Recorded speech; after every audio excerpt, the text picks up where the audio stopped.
Aksidente sa Morong Rizal, rider sugatan.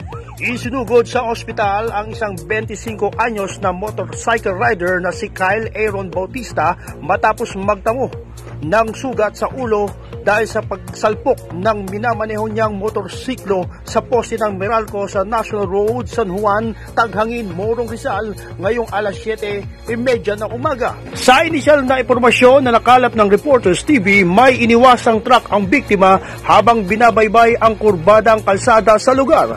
Ayon sa ama ng biktima, papasok sa trabaho ang kanyang anak sa isang gaming and amusement center sa Binangonan nang mangyari ang aksidente. Sa follow-up report, sinabi ni Joelyn Aquino ng Morong Municipal Disaster Risk Reduction and Management Office na sumasailalim na sa X-ray at CT scan si Kyle sa Binangonan Lakeview Hospital. Sa panayam ng Reporters TV kay Rizal Provincial Police Office Deputy Director for Operations Lieutenant Colonel Ruben M. Piquero, sinabi niya na pagtutuunan nila ng pansin sa meeting sa Lunes ang tumataas na bilang ng aksidente sa mga lansangan sa lalawigan ng Rizal na bahagi ng marching order ni Rizal Provincial Police Office Director Colonel Felipe B. Maragon na paigtingin ang safety on the road.